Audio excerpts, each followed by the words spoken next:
often in media we see an adaptation of Batman that makes him either dark or evil or brooding or rich with all this technology, and just showing him, making him dark and everything, making him use guns, making him do all this stuff that goes against what he stands for as a hero.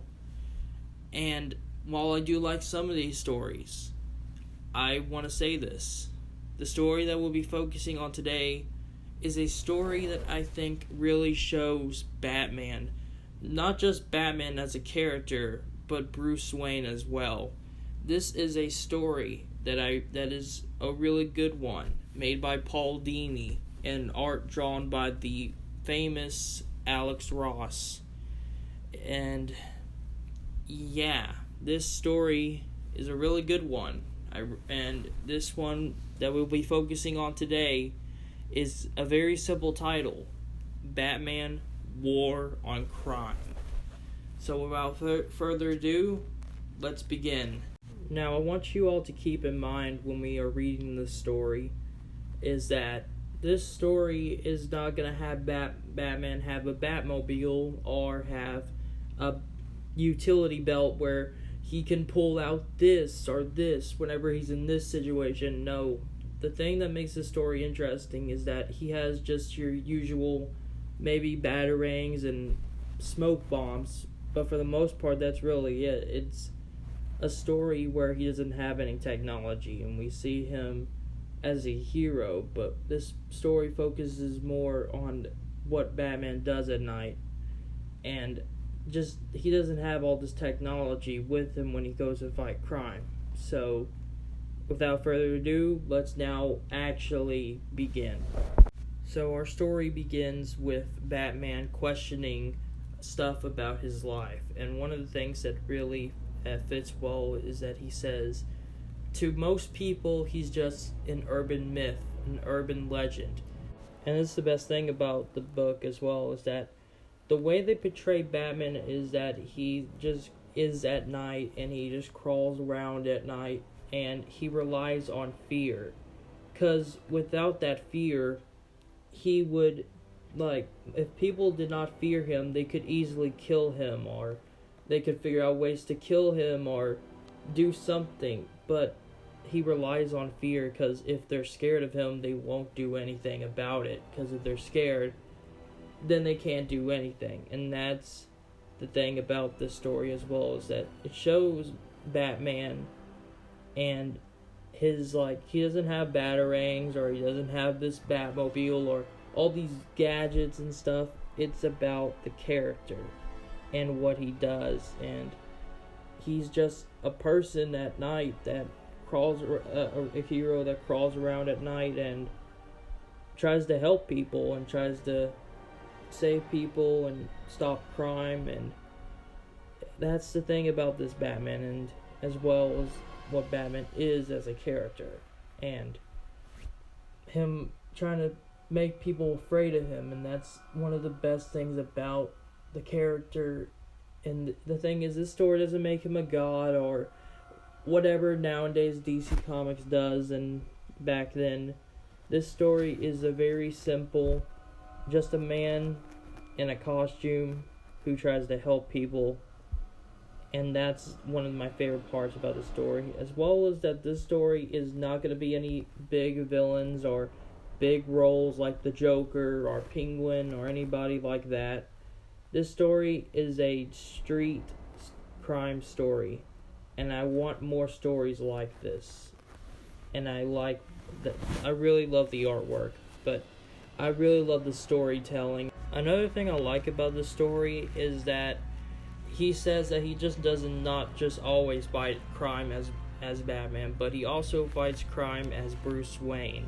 Because it's not just a random guy in a ski mask or a masked villain or stuff that's doing crime at night or whatever's going on at night.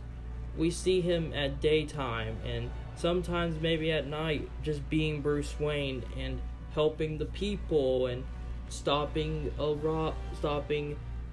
things that go on, like like politics and I'm not even gonna get into all that, but in a way he tries to help things like in balance. He tries to help the people and help the poor, and he does all this.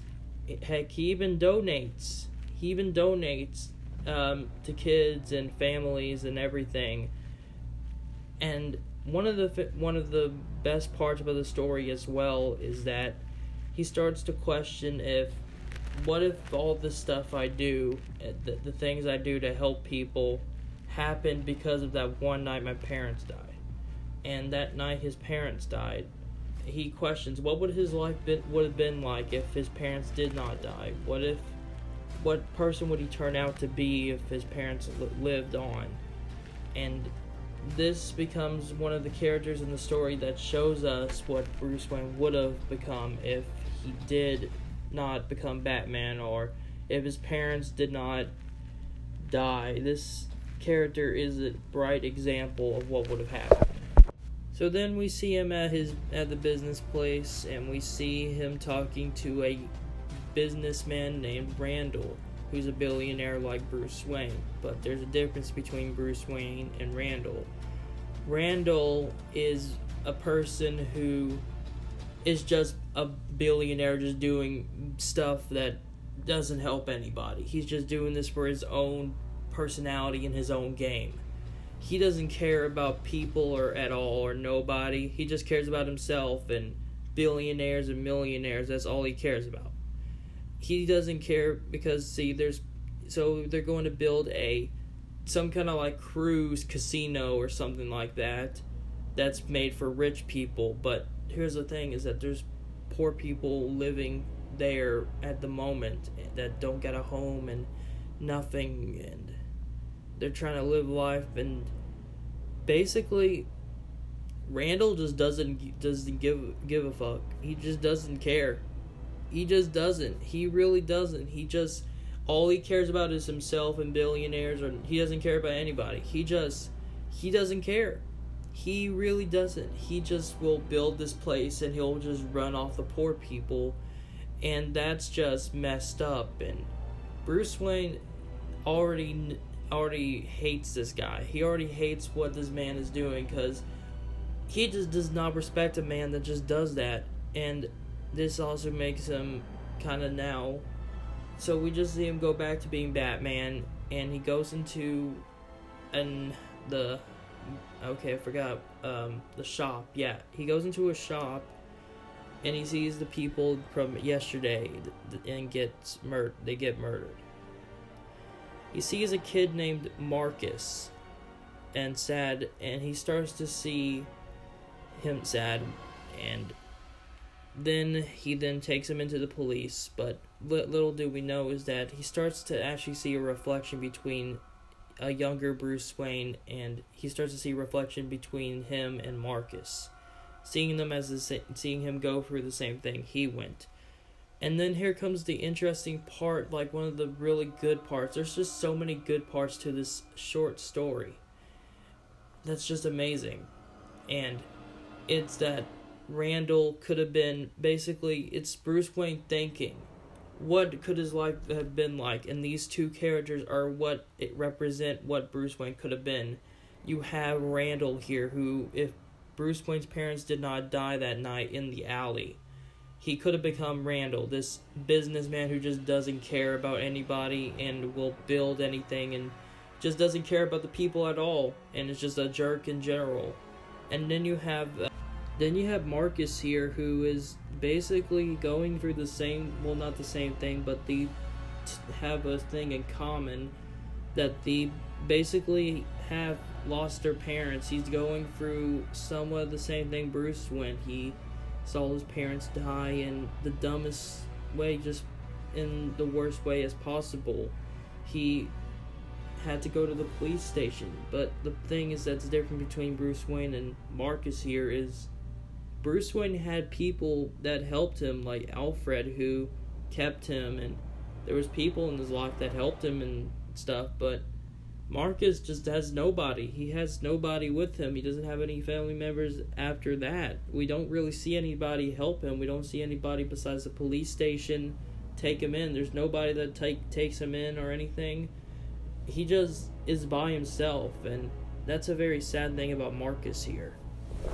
And then there's another great part to the story where he just talks about tragedy and people that lose something and something that they care about and the stuff that can happen to a person, and that those scars will never go off. They will never come off. But the thing is that there's reasons, like, man, there are reasons of why people do bad stuff, or there's just things that basically people are just bad, and there's good things that there's people that do bad stuff that are good, and then there's people that just do bad stuff that are bad. And that's a very good and simple answer to a right answer to all this stuff. And it's just a great story so far. You see him talking about the stuff that happens to people in his life and questioning if what would have happened if he never had his parents died in that alley. And it's just a great story of Batman and the world and life of Gotham City. And we see the people of Gotham City, not just Batman, that this happens to, and what he does, why he does this, and why he helps people. And he doesn't just help people as Batman, but he also helps people in real life as Bruce Wayne, and I like that. Another great part about the story is that he doesn't, when he's like going into crime and stuff, he just hides into a disguise, and I like that. I like how he doesn't just go as Bruce Wayne, because if you were Bruce Wayne, why would you be Bruce Wayne around the city? If they discover that you're Bruce Wayne, they'll probably kill you, and they'll recognize you, and that's not good. So it's best to just be in disguises. Plus, it really just shows more of this shadowy kind of mystery of Bruce Wayne and Batman. He's just not Batman and Bruce Wayne all the time. He has disguises. It can be anybody. It can be anybody in this picture as we speak.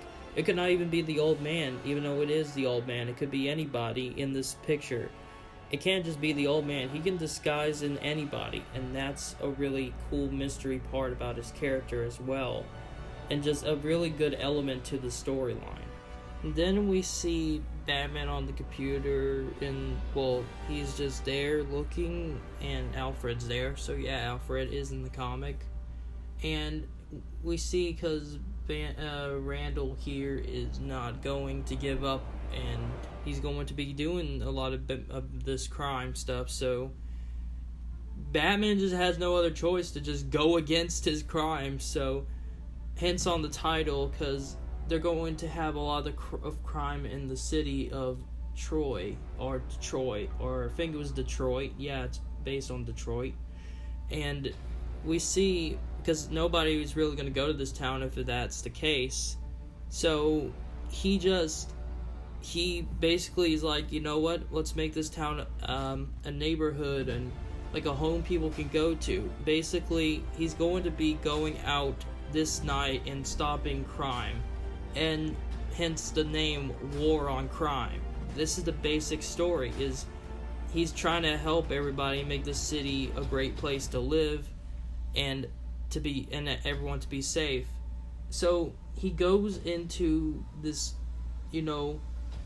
land where there's child slaves, and they're forced to work and make stuff.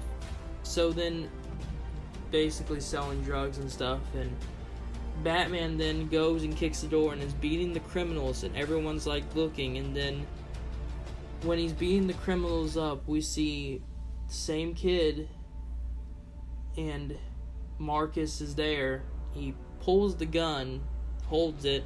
Batman then turns his head, and he's like,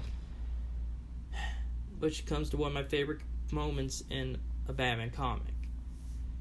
He looks at Marcus and he's like, look, I know that this world and these people have basically took away our parents from us. We both have had our parents taken away from us, and we live in that world. But the thing is that here's a moment, is that Marcus here is holding a gun in that he can kill Batman, but it doesn't matter what happens to Batman. If he dies or if he lives, he will live probably, but if he dies, it doesn't matter, because whatever happens, this is the end of Marcus' life in general, because he will regret what he did, and he will be spiral into a land of crime and the downfall of what happens to him as a person. So he's begging him, and this is Bruce Wayne talking to him, not Batman. This is just Bruce Wayne talking. He says, please don't become the thing that don't become the thing that killed our parents. And then the moment we see is just Marcus puts down the gun and he just hugs Batman.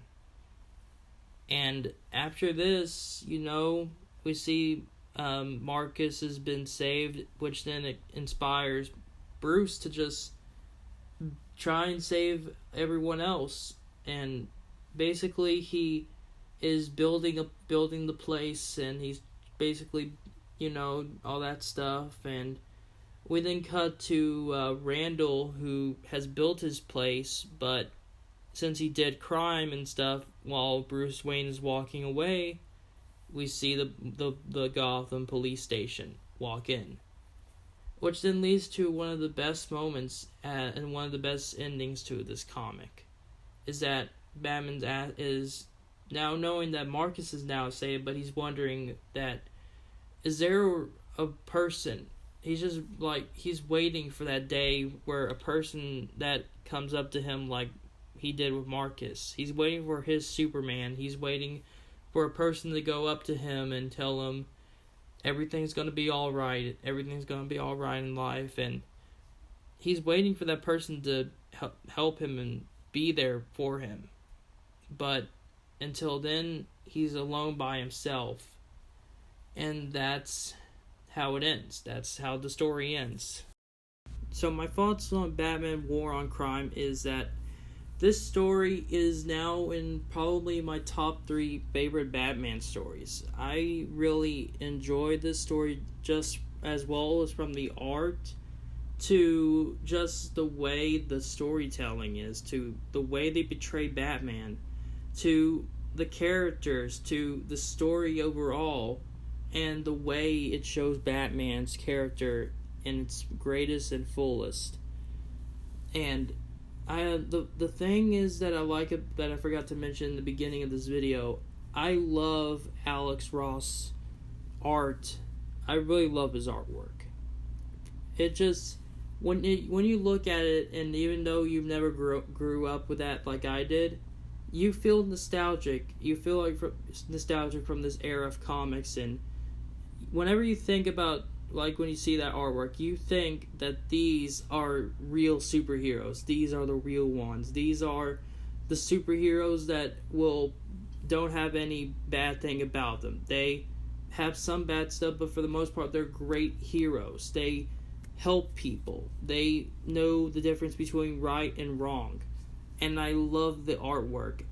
And the storytelling was just amazing, and the ending from the beginning to the end, and Batman just being this guy, this myth, this legend, this guy that runs around in disguise. It's just such a great portrayal of Bruce Wayne and Batman. The way it shows Bruce Wayne and Batman in the same story and does both characters very well. I really love this story. I really love the story, especially knowing that one of the writers who directed and wrote Batman the Animated Series was on this story. Shows you how good the story is. And I honestly think this is now in my top 3 favorite Batman stories, and it's just a great story.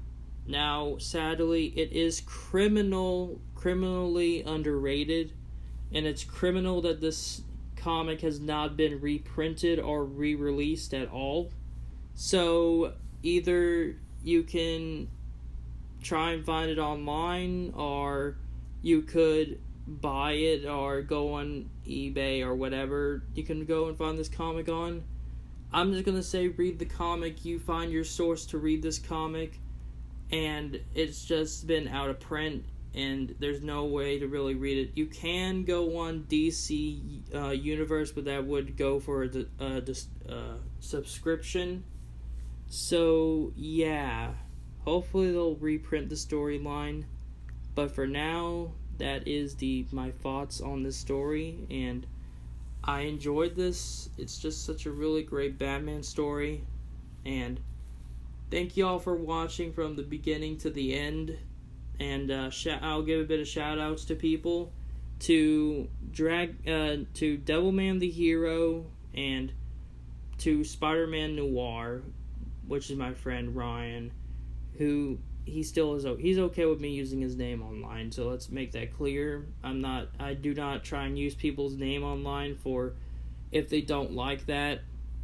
In fact, if they don't, I'll try and maybe redo this part of the video. But yeah. So, as well as shout out to Sierra, and the Werewolf by Night fangirl. Shout out to a lot of you all that have watched this channel. Thank you all for watching this video. Hope you enjoyed it, and thank you all for the support. And I'm really been trying to make more videos. It's just I really want to make videos when I enjoy making videos. That's the thing I like about making videos, is when I enjoy it. And this is one of those stories I wanted to tell on this channel, and I really hope you all enjoy this kind of content. I'd like to do a mix instead of just one thing that I go on, because I like variety, and just doing the same thing over and over and over and over and over again can be very tiresome, and you run out of ideals. So, hope you all enjoyed this video. Hope you all have a good night, or have a good day, or wherever time you live in. Thank you for watching, and I hope you all have a good day. Peace.